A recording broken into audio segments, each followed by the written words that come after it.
Salut les amis, j'espère que vous allez bien. Aujourd'hui, vidéo spéciale DiZix Limited, je vais vous parler du display, des différents réglages, du contrôleur, de l'application et des différents réglages. C'est parti, on voit ça tout de suite.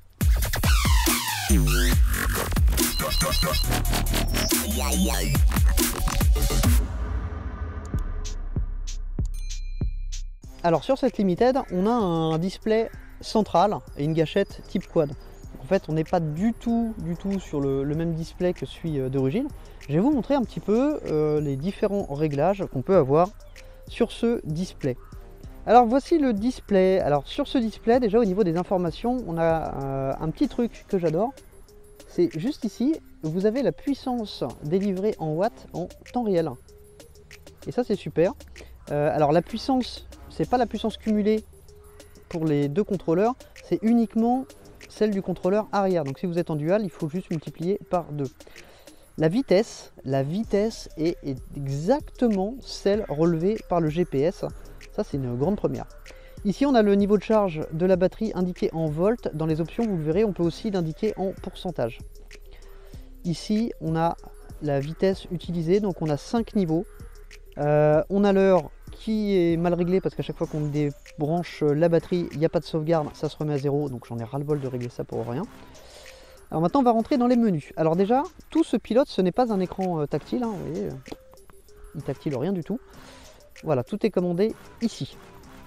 Premier réglage, la luminosité du LCD. Alors pour naviguer, on utilise les touches plus ou moins, et pour rentrer dans le menu, on appuie sur M. Donc on va commencer par la luminosité. On a 5 niveaux de luminosité, allant de que dalle à fond. Alors ensuite on va passer à l'horloge. Bon bah voilà, c'est une horloge, comme je vous l'ai dit, qui ne sert à rien à moins que vous ayez envie de la régler systématiquement, puisqu'à chaque fois que vous allez éteindre la trotte, alors complètement, c'est-à-dire débrancher la batterie, mais sur une Limited, bah, on le fait régulièrement, bah, vous allez perdre l'heure, il va falloir encore la remettre. Alors dans système, qu'est-ce qu'on a? On a l'unité de distance, donc métrique ou miles. Le type de batterie installée, 60 ou 72 volts. Ce que je vous disais, l'indication qui se trouve en haut à droite sur le display, donc en voltage ou en pourcentage. Voilà. Moi je préfère le voltage, je trouve que c'est beaucoup plus juste. Auto Assist, c'est le régulateur, tout simplement. Auto Off, ça n'a rien de bien passionnant, c'est le timer pour que la trotte s'éteigne toute seule quand vous n'appuyez sur aucun bouton. Wheel, comme vous pouvez facilement le deviner, c'est la taille des pneus en pouces. Advanced Setting, j'aimerais bien vous montrer ça. J'adorerais vous montrer ça, et je ne peux pas rentrer dedans. Et je n'arrive pas à avoir l'info pour rentrer dans ce putain de menu. Donc on va passer au menu suivant, et c'est bien dommage. Alors batterie, on a quelques indications sur la batterie. On a le voltage en direct, la capacité qui est exprimée en pourcentage. Normalement, on est censé avoir la température. Je ne l'ai pas, je ne sais pas pourquoi. Factory Setting, je ne vais pas le faire puisque ça va juste tout remettre à 0. Password, bah, ça vous permet de mettre un password au démarrage, un PIN à 4 chiffres que vous rentrez avec la commande. Voilà, si vous avez vraiment envie de vous faire chier, vous pouvez le faire. Par contre, c'est quand même une grosse perte de temps si on veut l'utiliser rapidement. Information, alors qu'est-ce qu'on a dans les infos? Alors, on a donc la vitesse moyenne, la vitesse max relevée, le dernier trip, l'odo et la révision hardware et software. Screen direct, c'est en fait l'orientation du display si vous le mettez à l'horizontale ou à la verticale. On a tout fait pour ce display. Alors maintenant, on va passer au contrôleur. J'espère que vous n'entendez pas trop les canards là, parce que c'est un truc de ouf là.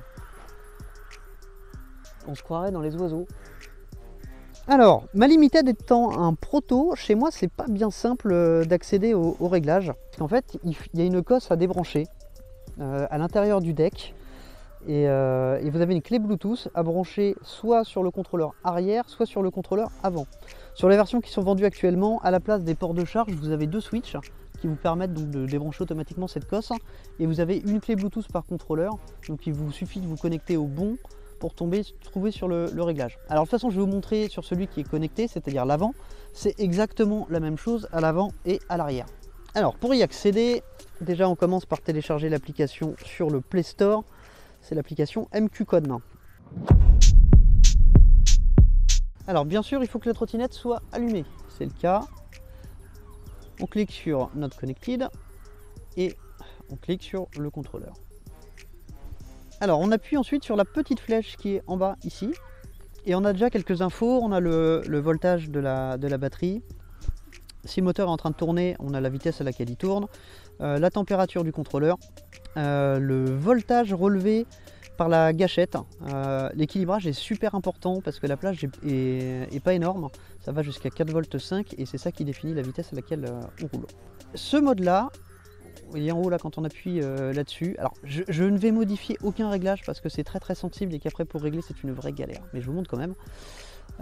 Ici vous avez les paramètres les plus importants, donc ça c'est un code qui correspond aux paramètres des moteurs, donc c'est 800 sur celle-ci, et vous avez l'angle d'offset. Alors l'angle d'offset il ne faut pas le rentrer, il faut laisser le moteur le deviner tout seul. Donc pour ça on a un mode spécial qu'on trouve dans Run Mode. On clique dessus, on se met sur Test Mode et ensuite on lance All Test ou All Test. Une fois qu'on est dessus, alors il faut absolument que les roues ne touchent pas le sol, hein. Il faut relever la trotte parce que les roues vont se mettre à tourner tout doucement et il va définir tout seul son offset. Alors les paramètres que vous pouvez modifier, donc ici on a la tension de coupure du contrôleur, donc là moi je l'ai mise à 48. Alors je pense que ma trotte vient de s'éteindre. Alors voilà, ça fait partie des trucs chiants. C'est-à-dire que quand vous êtes dans les menus, il va quand même s'arrêter aux 3 minutes qu'on a défini tout à l'heure sur le display. C'est chiant. Alors on reprend. Donc dans Input, Output, vous avez Lag Voltage, c'est en fait la tension de coupure. Current Limiting Voltage, c'est exactement la même chose. Over Voltage, c'est la valeur, c'est l'inverse en fait, hein. C'est la valeur maximum auquel le contrôleur se coupera. DC Current, c'est la tension, l'ampérage nominal. Boost, c'est au maximum. Alors en fait, ce paramètre, on peut mettre DC Current plus bas, on peut le mettre à 40 par exemple, ou même 30. Et le boost, c'est celui qu'on atteindra quand on est en mode 5. Alors moi généralement je reste... voilà, si j'ai 50 ampères, c'est pour avoir 50 ampères. Rated Phase Current, mon anglais est à chier. Alors ici on met la valeur maximum que peut supporter le contrôleur, on peut aller jusqu'à 70. Max Phase Current, en fait il faut multiplier par le nombre de phases, ça on laisse à 135 et 200. Température setting, c'est ce que je vous disais. Alors là normalement il est censé nous donner la température de la batterie, c'est pas celle du contrôleur. Et je sais pas si sur les dernières limited vous avez l'option, en tout cas moi je l'ai pas. Fonction, on a la possibilité d'activer ce putain de frein régénératif, je vous le conseillerais pas. Ici on indique à quelle vitesse on utilise les 50 ampères dans le réglage précédent. Donc moi je l'ai mis à partir de 3. Ça je ne sais pas trop à quoi ça correspond. Je sais pas, je pourrais pas vous dire. Voilà, donc le régène. Alors oui, on peut activer l'e-brake sans régène apparemment. Je vais pas essayer. L'anti-ZEF en fait tout simplement quand la trottinette est allumée et que vous la poussez, ça va freiner sur les roues. Donc c'est ici qu'on va définir le voltage minimum et maximum de la gâchette d'accélération. Donc en position neutre, moi elle donne 1 volt. Il faut toujours garder un petit peu de mou. Si vous mettez pile sur 1 volt, vous avez le risque que la trottinette se mette à avancer toute seule parce que ça bouge un petit peu en fait. Des fois vous allez l'allumer, vous allez être à 0,98 volts et puis des fois 1 volt 10. Donc dans ces cas-là, si vous avez mis 1 volt, la trotte va avancer toute seule. C'est pas terrible. La latence, alors accelerate en millisecondes, en fait c'est pas vraiment la latence. Ça prend en compte toute la durée de la courbe d'accélération. Le problème c'est que si vous le réduisez trop, le contrôleur va monter tout de suite en pic et va monter trop vite et trop haut. Et du coup, il va se mettre en sécurité. Pour la décélération en millisecondes, c'est pareil en fait, c'est une courbe de puissance. C'est pas quand vous allez freiner, ça va pas commencer à freiner à partir de 300 millisecondes, c'est que ça va freiner progressivement. Ici, on choisit donc la valeur médiane de tension de l'accélérateur. Et ça en ampères, je sais pas. Ouais, voilà. Ici vous avez la possibilité de définir le nombre d'aimants qu'il y a dans le moteur. Donc sur la DZX Limited c'est 15 paires, donc 30 aimants. On a aussi la possibilité de choisir la direction de rotation du moteur. Et puis d'autres petites choses. Les limites que vous mettez ici. Les trois qui sont en bas sont définis par le paramètre qui est juste en haut, là, Speed Limit Mode. Si vous mettez No Limit, il n'en tiendra pas compte. Voilà, c'était un petit tour rapide des paramètres que vous pouvez trouver sur l'application MQCon. Je vous déconseille vivement d'y toucher parce que si jamais vous n'avez pas les bons réglages, pour retrouver les bons, c'est une galère pas possible, puisqu'en fait il y a des réglages qu'il faut faire dans la bonne séquence et ensuite enregistrer, couper, rallumer, enfin bref, c'est une galère pas possible. Voilà, j'espère que cette vidéo vous a plu. Comme d'habitude, je vous laisse mettre un petit pouce levé si vous l'avez apprécié. Dites-moi dans les commentaires si vous l'avez apprécié, si vous ne l'avez pas apprécié, ce que vous voulez voir, etc., etc. Je vous laisse vous abonner à la chaîne, la petite cloche, et on va terminer sur le forçage avec le compte Instagram qui est juste ici. Et je vous dis à très bientôt pour une prochaine vidéo. Ciao, ciao.